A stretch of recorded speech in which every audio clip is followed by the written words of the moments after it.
it. And officials in Washington are increasingly frustrated that their NATO ally, Turkey, is refusing to intervene to help Kobane, well, either by using its military or by helping Kurdish fighters. Well, it's a complex issue for the Turkish government. It's looking for assurances that Western countries are committed to getting rid of Syrian President Bashar al-Assad, but it also wants to protect its 822-kilometre border with Syria. Rosalind Jordan explains why. At least 11 bombing runs in and around the Syrian town of Kobane on Tuesday and Wednesday. U.S. and allied fighter jets launching an 11th-hour effort to take out ISIL fighters bent on capturing Kobane. But with Kobane's residents now seeking refuge in Turkey, along with hundreds of thousands of other Syrians, the Turkish president Recep Tayyip Erdogan wants the U.S. to do more.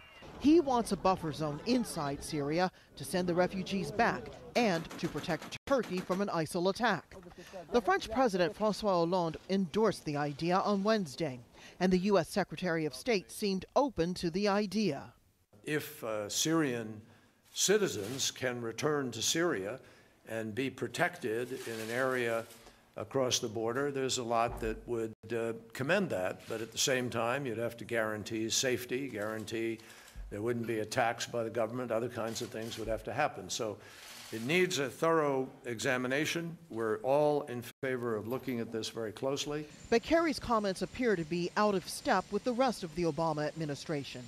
For weeks, the U.S. military and the White House have pushed back against the Turkish proposal, calling it a distraction from their goal of eliminating ISIL as a threat. A Pentagon spokesperson backed that idea again. We know of their interest in this. It is now not on the table as a military option that we're considering. That said, it's a topic of continued discussions. Kerry's spokesperson explained there really isn't a difference of opinion among U.S. policymakers. So while we're not considering the implementation of this at this time, it doesn't mean we are not continuing discussions about a range of options, including proposals and ideas that a range of countries out there have proposed. Secretary of State John Kerry says the special envoy on ISIL will discuss the buffer zone idea with Turkish officials later this week. But officials here also say don't expect any decisions on this or other proposals to protect Syrians and Iraqis who are trying to flee from ISIL fighters. And that's because they say this is going to be a long fight. Rosalind Jordan, Al Jazeera, the State Department.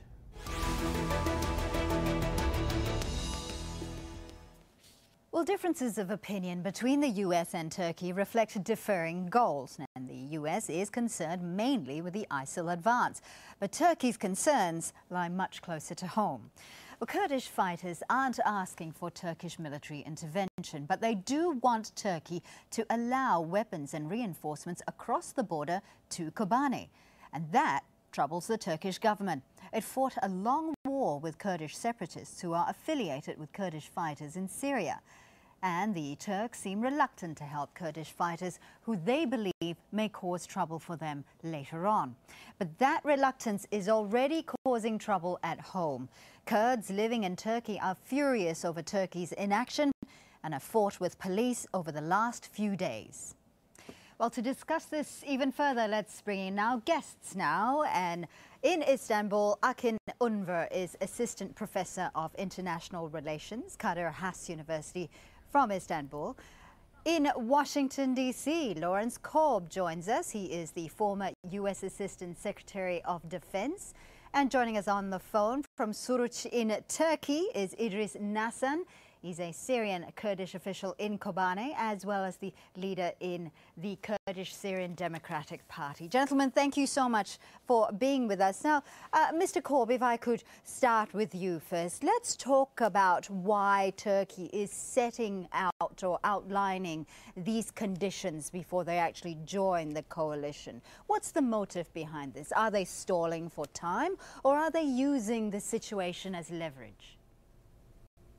Well, I think they're probably using the situation as leverage. They're not happy with the fact that the United States-led coalition is almost like giving Assad a free pass, right now.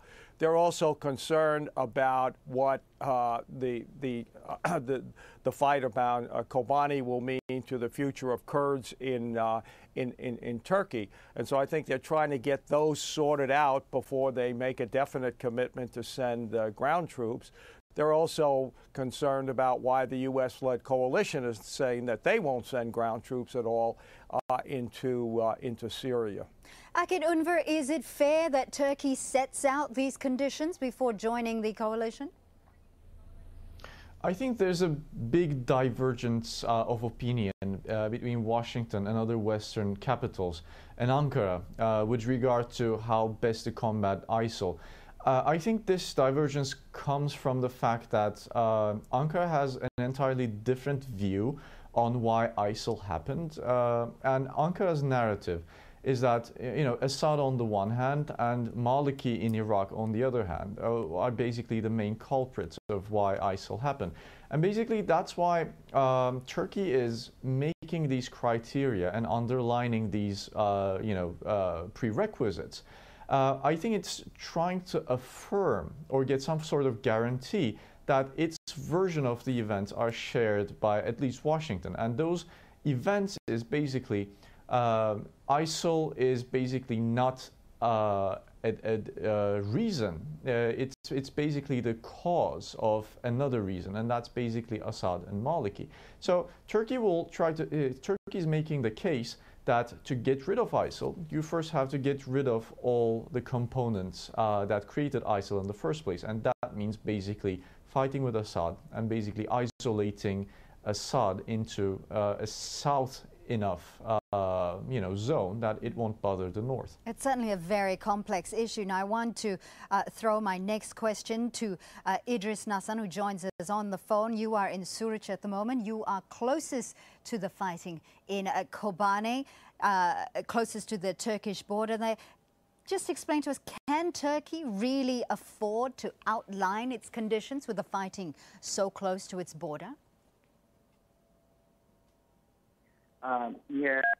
Thank you for having me. Clashes are, for 4 days, there are 3 clashes inside the city of Kobane. The ISIS could control some part of the eastern suburbs of Kobane. Yesterday, especially, they made some progress. They tried hard to get to the center of Kobane, but there were, strong response by YPG, and also there were intensive, strikes by the international coalition that stopped them and pushed them back.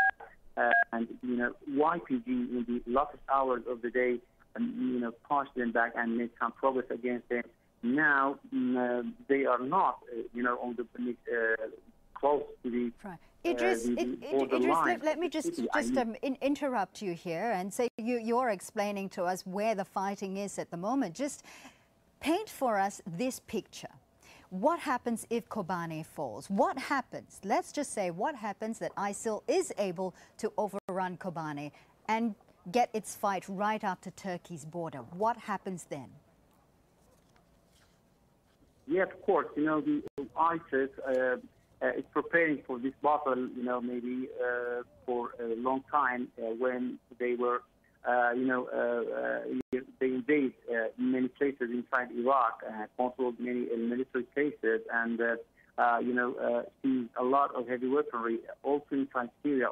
And there were many, military forces that ISIS controlled, and they brought all this heavy weaponry and also thousands of foreign fighters from all over the world to the surrounding of Kobane to attack this town that that they are trying for more than a year to capture, but they fail every time.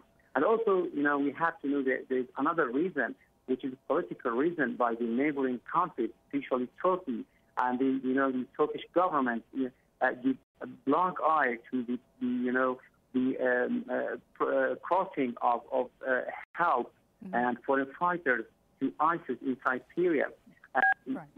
Even the international coalition, when they want to strike the ISIS in the surrounding of Kobane, Turkish make some pressure on them to you know, to not let the international coalition to strike intensively the ISIS positions in Kobane, because they want the ISIS to control Kobane as soon as they can, because they want to have an excuses to invade Kobane.